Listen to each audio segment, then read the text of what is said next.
यह शख्स कभी एक मामूली सा मजदूर था, लेकिन आज वो देश के अमीर जादों की लिस्ट में शामिल हो चुका है।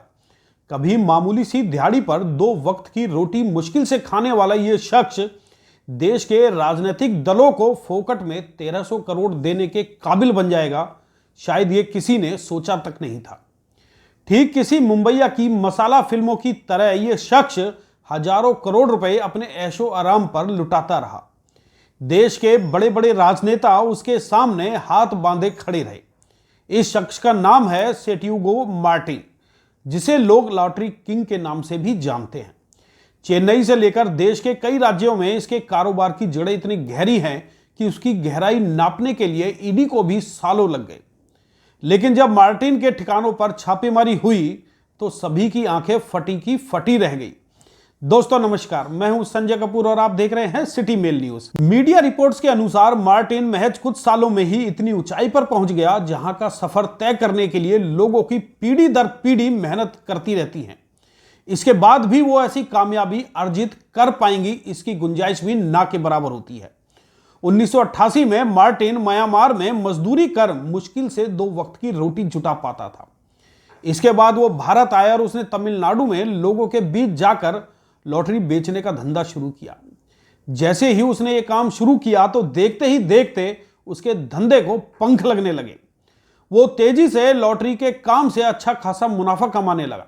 महज कुछ सालों में ही उसका बिजनेस इतनी स्पीड से रफ्तार पकड़ गया कि देश के कई राज्यों में उसका कारोबार फैल गया। उसकी बढ़ती रफ्तार हर किसी को हैरत में डाले हुई थी। अपने धंधे को निरंतर बढ़ाने के लिए मार्टिन ने कई राजनीतिक दलों से भी अपने हाथ मिलाए। वो अक्सर नेताओं को पार्टी फंड देकर उन्हें अपना करीबी बनाता रहा। अपने धंधे को सफल बनाने के लिए यह उसका सबसे बड़ा और अचूक हथियार था। मार्टिन का लॉटरी कारोबार इतनी तेजी से ग्रोथ करेगा, शायद इसकी उम्मीद खुद उसको भी नहीं थी।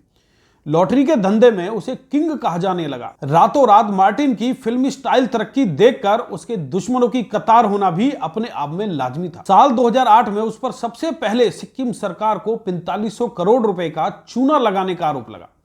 धोखाधड़ी के इस मामले में मार्टिन पर पहली एफआईआर दर्ज हुई। इसके बाद तो 2011 में वो सीधे तौर पर जांच एजेंसी की राडार पर आ गया और उसके तमाम ठिकानों पर छापेमारी हुई। इस तरह से मार्टिन पर लगातार जांच एजेंसी सख्त होती गई और उसके बिजनेस पर रेड होने लगी। लेकिन मार्टिन इन तमाम मुसीबतों से जूझते हुए भी अपने धंधे को नई ऊंचाइयों तक ले जाता रहा। लॉटरी से ऑनलाइन गेमिंग के धंधे में जा पहुंचा और एक तरह से उसका बिजनेस जैसे नोट छापने की मशीन बन गया हो। All India federation of lottery trade and allied industries ने मार्टिन को अध्यक्ष चुनकर अपना सरपरस्त बना लिया। मार्टिन की कंपनी का नाम future gaming solution India private limited के नाम से दर्ज था, लेकिन इतने बड़े कारोबार के बावजूद वो स्टॉक एक्सचेंज में लिस्टेड नहीं था। कैसीनो और स्पोर्ट्स सट्टेबाजी में भी मार्टिन की कंपनी जमकर कारोबार कर रही थी, लेकिन इस दौरान मार्टिन की कंपनी को जैसे किसी की नजर लग गई हो। 2019 में उस पर ईडी की जांच शुरू हुई और फिर उसके खिलाफ धोखाधड़ी के तमाम मामले सामने आने लगे। खास बात तो यह है कि ईडी की जांच के दौरान ही मार्टिन ने देश के अनेक राजनीतिक दलों के लिए अपने खजाने के मुंह खोल दिए। दरअसल वो इन तमाम कानूनी उलझनों से इतना परेशान हो गया कि उसे इससे बाहर निकलने का रास्ता केवल ये राजनेता ही दिखाई दिए। मीडिया रिपोर्ट्स के अनुसार मार्टिन ने 2019 से लेकर 2024 के बीच में राजनीतिक दलों को चंदे के रूप में 1368 करोड़ रुपए दिए। हैरत की बात है कि मार्टिन की कंपनी चुनावी बॉन्ड के तौर पर चंदा देने वाली सबसे बड़ी कंपनी थी। जिन दलों को राजनीतिक चंदा दिया गया उनमें बीजेपी, कांग्रेस, तृणमूल कांग्रेस और द्रमुक जैसे बड़े नाम शामिल हैं। इनके अलावा भी तमाम राजनीतिक दलों तक भी मार्टिन की सौगात पहुंची। यही नहीं बल्कि मार्टिन देश में सबसे अधिक टैक्स देने वालों में भी शामिल रह चुका है। उन्होंने अकेले ही एक साल में 1 अरब रुपए का टैक्स दिया। हाल ही में मार्टिन की कंपनी पर ईडी ने बड़ी रेड की। यह छापेमारी हरियाणा के फरीदाबाद सहित कोलकाता, तमिलनाडु सहित देश में 20 जगह हुई। बताया गया कि इस दौरान करीब 12 करोड़ रुपए कैश भी मिला और नोट गिनते गिनते ईडी अधिकारियों को काफी मुश्किल का सामना भी करना पड़ा।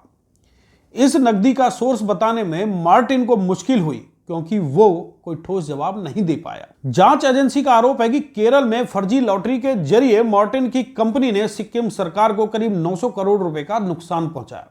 खबर तो यह भी है कि मार्टिन की कंपनी कथित तौर पर नकली लॉटरी छापने का धंधा हरियाणा के फरीदाबाद से ऑपरेट कर रही थी। इसका खुलासा छापेमारी के दौरान हुआ। 15 नवंबर को फरीदाबाद में जब छापेमारी हुई तो सभी की आंखें खुली की खुली रह गई। हाल फिलहाल मार्टिन की करीब 457 करोड़ रुपए की संपत्ति को जब्त कर लिया गया। दरअसल देश में पंजाब, गोवा, महाराष्ट्र, पश्चिम बंगाल, सिक्किम, मेघालय और नागालैंड में लॉटरी के कारोबार पर किसी तरह का प्रतिबंध नहीं, जबकि दिल्ली एनसीआर में लॉटरी बैन है। इसलिए मार्टिन इन राज्यों में बड़े पैमाने पर लॉटरी का बिजनेस रन कर रहा था और लॉटरी छापने के लिए उसने फरीदाबाद को चुना। यहां उसकी एक बड़ी फैक्ट्री में लॉटरी छापी जाती थी।